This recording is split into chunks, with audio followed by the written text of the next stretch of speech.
The walls of the Kremlin aren't shaking from bombs or missiles. They're shaking from something far more dangerous to a regime like Putin's: economic collapse. Russia, once flush with oil money and oligarch billions, is now sliding toward a financial cliff. And here's the most stunning twist of all. The ally Putin relied on the most, China, is quietly stepping away. Chinese banks are closing the taps, cutting off money flows, and leaving Moscow scrambling to survive. And that raises a serious question. Could this be the beginning of the end for Putin's war machine? For more than 20 years, Putin sold the image of Russia as a fortress of stability. Oligarchs flaunted obscene wealth, energy exports poured billions into state coffers, and the country looked untouchable. Today, that image is collapsing in real time. Russia's economy is bleeding, and propaganda can't hide it anymore. Food shortages are getting worse. Store shelves are thinning. Families are cracking under unemployment, shrinking wages, and runaway prices. Billions of rubles are being swallowed by the war, while ordinary Russians protest silently, inside their homes, not on the streets. And it's not just money that's running out. It's people. The war is consuming Russia's youth. Millions have fled abroad to avoid conscription or escape economic despair. Factories can't find workers. Even Russia's own Ministry of Labor admits the country could be short nearly 11 million workers by 2030. Moscow is pulling in migrant labor to fill the gaps, but it barely scratches the surface. As the workforce disappears, Putin clings to his last lifeline: oil and gas. But that lifeline is failing. Oil is no longer the golden ticket it once was. Russian refineries are being hit. About 13.5% are already offline. Reserves are shrinking, and global buyers are turning away. The so-called energy superpower is slowly becoming powerless, which brings us to the biggest betrayal of all. For years, Russia leaned heavily on China, convinced Beijing would never let Moscow fall. But reality tells a much colder story. Chinese banks, terrified of Western sanctions, are cutting off Russian transactions. Deals are stalled, payments are canceled, entire financial channels are shut down. Even small regional banks in China are refusing to touch Russian business. The Kremlin thought Asia would replace the West. Instead, the opposite is happening. Payments now have to move through tangled intermediary accounts, split transactions, and backdoor arrangements. Every step takes longer, costs more, and draws unwanted attention.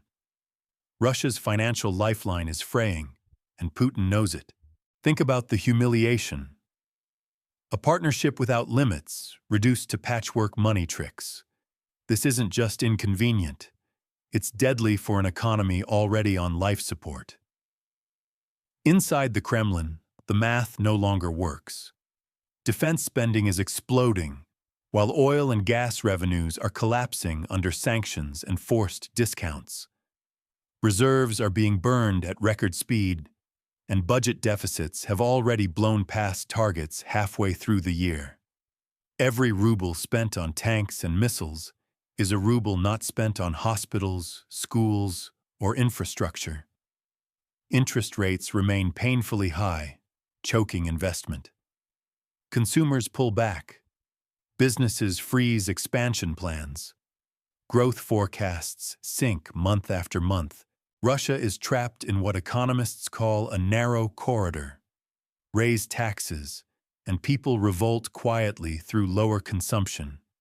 Print money and inflation spirals. Cut spending, and the social system cracks. Every option makes things worse. And with Chinese banks stepping back, that corridor is closing fast.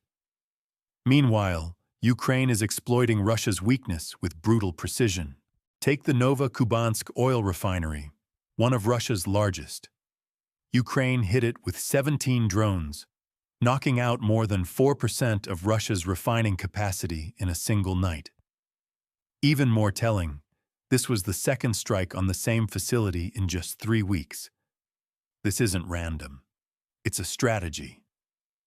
By repeatedly hitting oil infrastructure more than 1,000 kilometers inside Russian territory, Ukraine is sending a clear message. Nowhere in Western Russia is safe. Every refinery, every industrial hub, every energy facility is now a target. For Beijing, this is a nightmare scenario. Why pour billions into supporting Russia if Ukraine can erase that value overnight with drones? Backing Putin would mean throwing money into a fire, and China knows it. At the same time, Russia's elite is panicking. The oligarchs who once sipped champagne on luxury yachts are watching their world collapse. Suspicious deaths, sudden disappearances, forced nationalizations. The protected bubble is gone. One of Russia's largest gold producers, Uzar Zoloto, was seized by the state through a rapid court ruling. Airports, logistics centers, even farms are being nationalized under vague war economy laws. The message is unmistakable. Property is no longer safe. In today's Russia, not even billionaires are protected. For investors, this means only one thing: get out.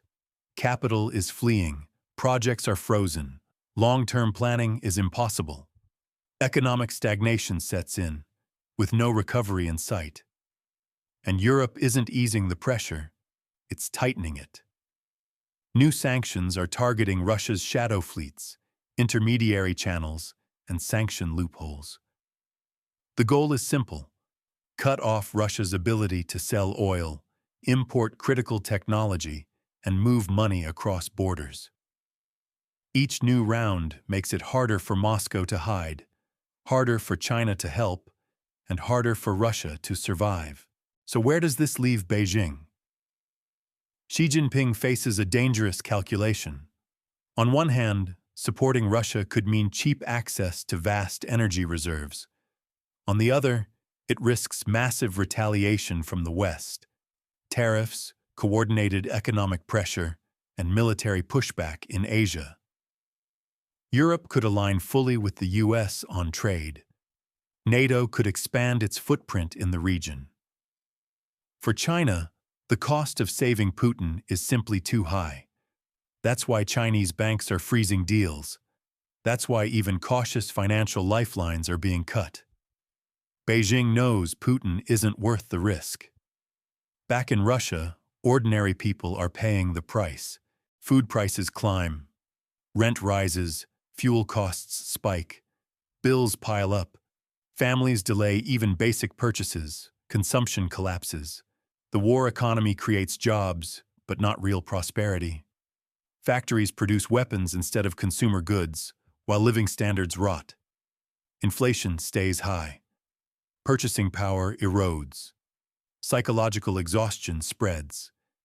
The invisible war tax hits everywhere: at the grocery store, at the gas station, on the electricity bill. The Kremlin can suppress protests in the streets, but it can't silence empty wallets at home. The harsh reality is this: Russia isn't facing a temporary slowdown. It's facing systemic collapse. Without trust, rule of law, property rights, or financial stability, no investor commits, no bank lends, and no economy survives.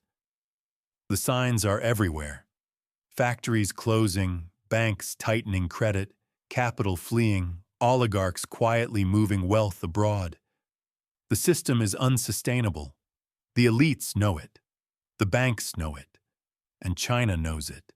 That's why Beijing is pulling back, refusing to sacrifice its future for Putin's failing empire. What started as a war to expand influence may end with Russia bankrupt, isolated, and abandoned by its so-called friends. The real question now isn't whether Russia can survive this storm. It's how long the Kremlin can keep the illusion alive before the entire system finally collapses.